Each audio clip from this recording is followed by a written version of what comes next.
Olá, meu nome é Bruna Lima e hoje eu estarei apresentando uma aula sobre radioatividade. Então vamos começar, né? Eu irei começar falando sobre a história da radioatividade.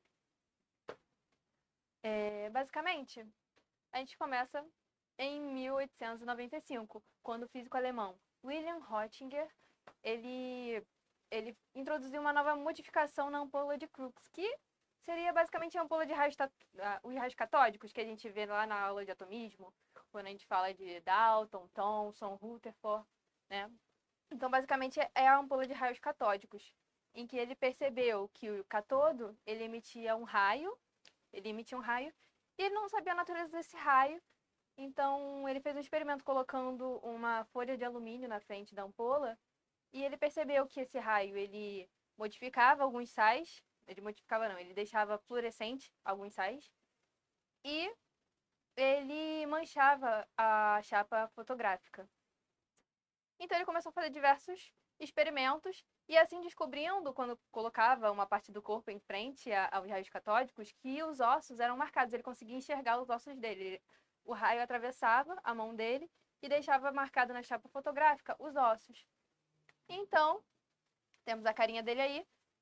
Esse estudo, quando ele publicou com o primeiro raio-x, que foi da mão da esposa dele. A gente pode ver a radiografia aí com a mãozinha dela com o anel. E basicamente foi uma descoberta que ela alterou por completo, ela trouxe avanços incríveis na área da medicina, né? Porque até então só se conseguia enxergar o corpo humano por dentro quando o corpo estava morto, né? Que eles iam lá, abriam, estudavam, e agora podia se enxergar, né, com o raio-x através do corpo mesmo com a pessoa viva ali. E então, com a descoberta dos raios-x, que foram assim denominados porque ele não sabia a natureza desses raios, que, como eu disse antes, ele deixava alguns sais, ele deixava algumas substâncias fluorescentes e fosforescentes, e ele ganhou com isso o Prêmio Nobel de Física. E aí vamos à grande questão, a diferença entre fluorescência e fosforescência. Qual é a diferença, né? Fluorescência acontece o quê? Quando se cessa o fornecimento de energia e imediatamente se para de emitir energia, se emitir luz, né? Como, por exemplo, o colete do guardinha, né, de trânsito, as placas de trânsito e as lâmpadas fluorescentes, né? Basicamente, o que acontece? Para a gente enxergar a placa de trânsito, a gente tem que tem que ligar o farol do carro, e aí o farol ele vai fazer aquela placa brilhar. A mesma coisa com a roupa do guardinha. E a mesma coisa com a lâmpada. A lâmpada, a gente precisa do quê? A lâmpada fluorescente, a gente precisa dar energia para ela, e quando a gente desliga no interruptor, a gente cessa essa energia, ela apaga. Eu trouxe até aqui como exemplo o triângulo, né, de trânsito, que é basicamente o que a gente vê aí. Quando tem um acidente, a gente coloca ele, e os outros carros que vêm atrás, quando tiver de noite, apontam um farol para ele e ele brilha, né? Assim, a pessoa sabe que tem um acidente logo à frente. E a fosforescência, que é basicamente quando cessa o fornecimento de energia e aquela substância ela continua emitindo luz, mesmo depois que foi cessada essa energia. Basicamente, a gente tem os relógios, alguns relógios que eles são fosforescentes, eles brilham no escuro. E um exemplo que eu acho muito bacana é o desses interruptores, que eles brilhavam no escuro. Esses interruptores são antigos, não sei se algum de vocês conhece, né? Porque realmente hoje em dia não se vê mais, eu não sei o porquê. Cessaram, eu tentei até procurar o porquê de cessarem a produção deles, né? Hoje em dia são aqueles brancos normais, porque eram muito úteis. Você conseguia enxergá-los no escuro, né? Que era o objetivo ali, você não precisava ficar tateando a parede. Hoje em dia você precisa ficar tateando para poder achar o interruptor para poder acender a luz. E não só o interruptor, como a caixinha que a gente coloca o carregador, também era brilhante. Então era bem mais fácil no escuro você conectar. Continuando a história. Em 1896, o químico Henri Becquerel decidiu investigar a relação entre a fluorescência, a fosforescência e os raios-x. Ele constatou que uma substância poderia emitir radiação espontaneamente sem absorver raios solares. Como ele fez esse experimento? Ele queria, na verdade, foi um acidente. Ele queria fazer um experimento com a luz do sol. Só que na época do ano em que ele foi fazer o experimento, não tinha sol, o tempo estava nublado o tempo todo. Então, ele pegou o experimento dele, em que consistia que ele tinha sais de urânio, a chapa fotográfica, e ele colocou uma cruz de metal entre elas, né? Só que como não tinha sol, ele pegou tudo, guardou numa gaveta, e como o sol demorou muito a sair e não saía, ele decidiu descartar o experimento. E só que antes de descartar o experimento, ele decidiu revelar a chapa fotográfica. E quando ele revelou, ele percebeu, para sua surpresa, que tinha ficado marcada a cruz de metal. A cruz de metal ficou marcada na chapa fotográfica, ou seja, ele constatou exatamente isso, que uma substância que emita essa radiação, ela emite ela de forma espontânea. Ela não precisa que algumas substâncias, né, no caso, elas não precisam que a energia do sol ou outra energia externa ative elas para elas poderem emitir essa radiação. Esses raios, por um período de tempo, foram chamados de raios de Becquerel, mas posteriormente foram chamados de emissões radioativas. E aí tá a carinha dele. E posteriormente, a gente ouve falar o quê? Um momento próximo, na verdade. A Marie Curie e Pierre Curie, que estudaram urânio, o que o urânio fazia, né? Acabaram descobrindo dois outros elementos. O polônio, que foi nomeado em homenagem à origem de Marie Curie, que era polonesa, que é 400 vezes mais potente do que o urânio, e o rádio, que é 900 vezes mais potente do que o urânio. Devido aos trabalhos de todos eles receberam um prêmio Nobel. Becquerel, Marie Curie e o Pierre Curie, em 1903.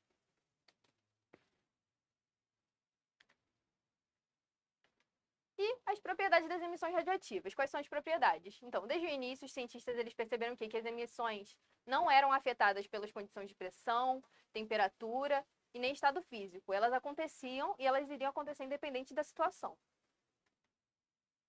E, progressivamente, com a descoberta, as pessoas empolgadas com tudo começaram a tirar raio-x a balde, começaram a ter objetos fluorescentes em casa. E aí foram notados diversos efeitos provocados por essas emissões radioativas, né?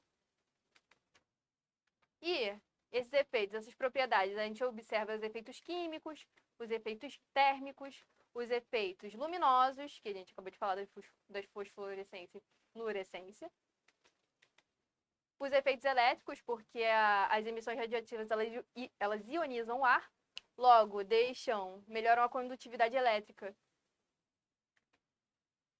E os efeitos fisiológicos que foram observados com esse excesso de radiação que as pessoas tiveram contato, né?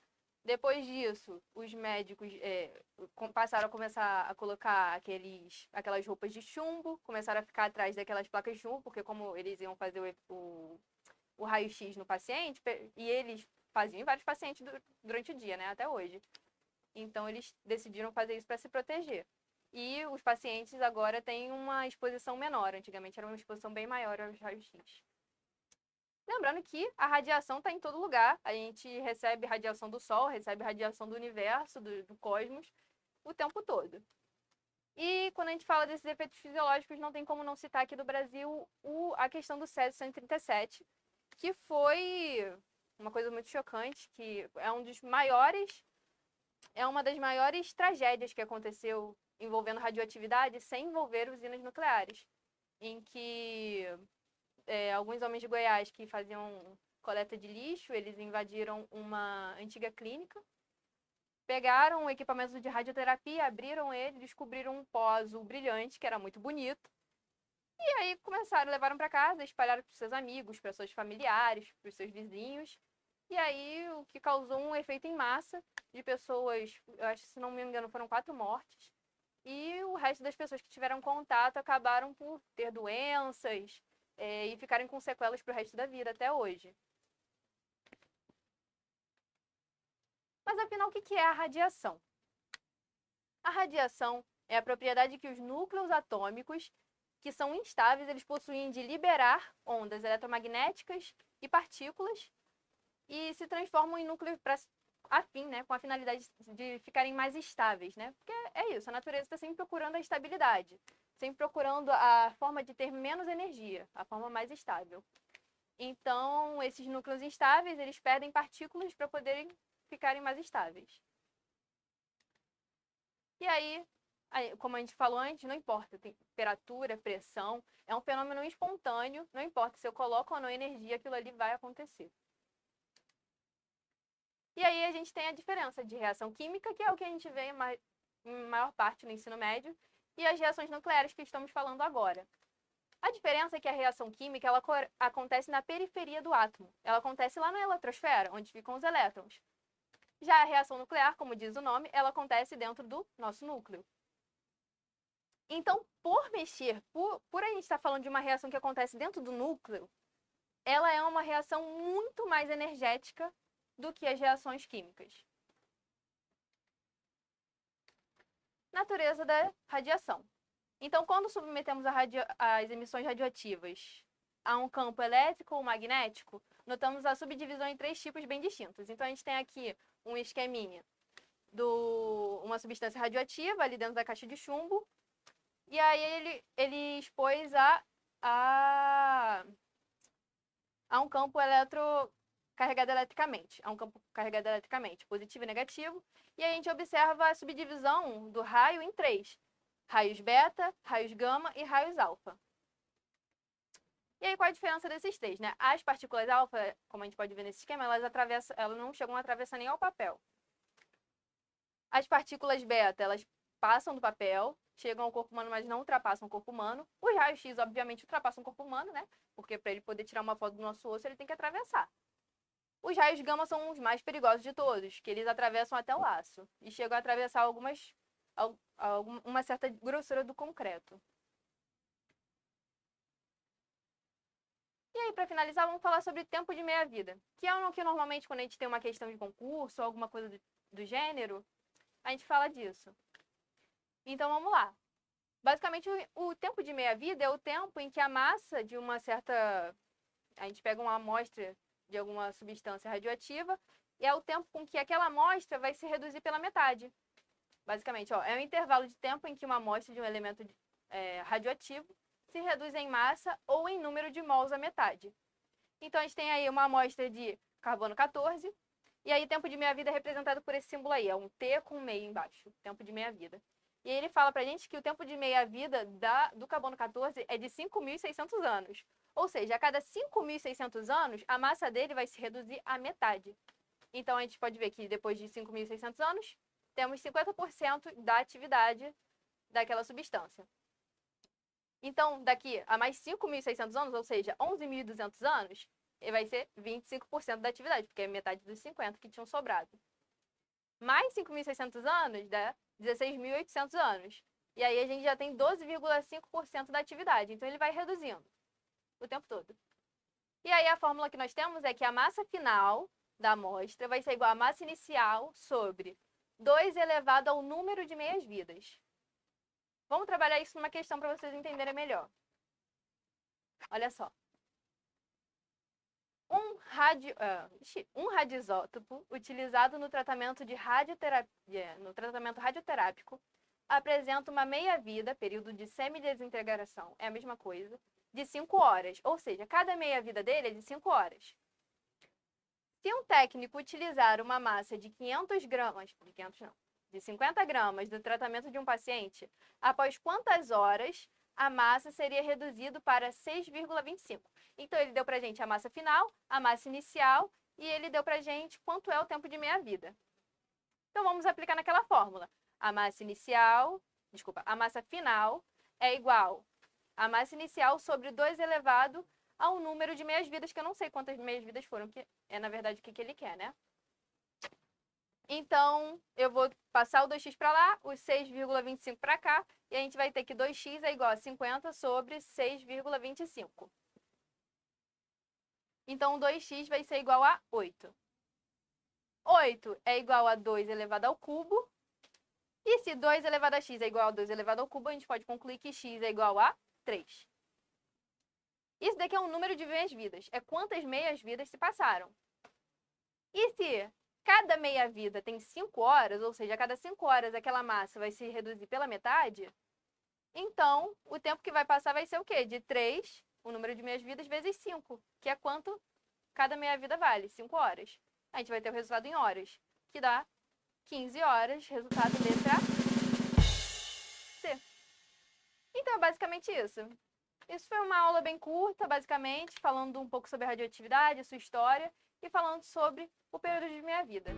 Muito obrigada por assistir, dá um like e comenta se você tiver alguma dúvida.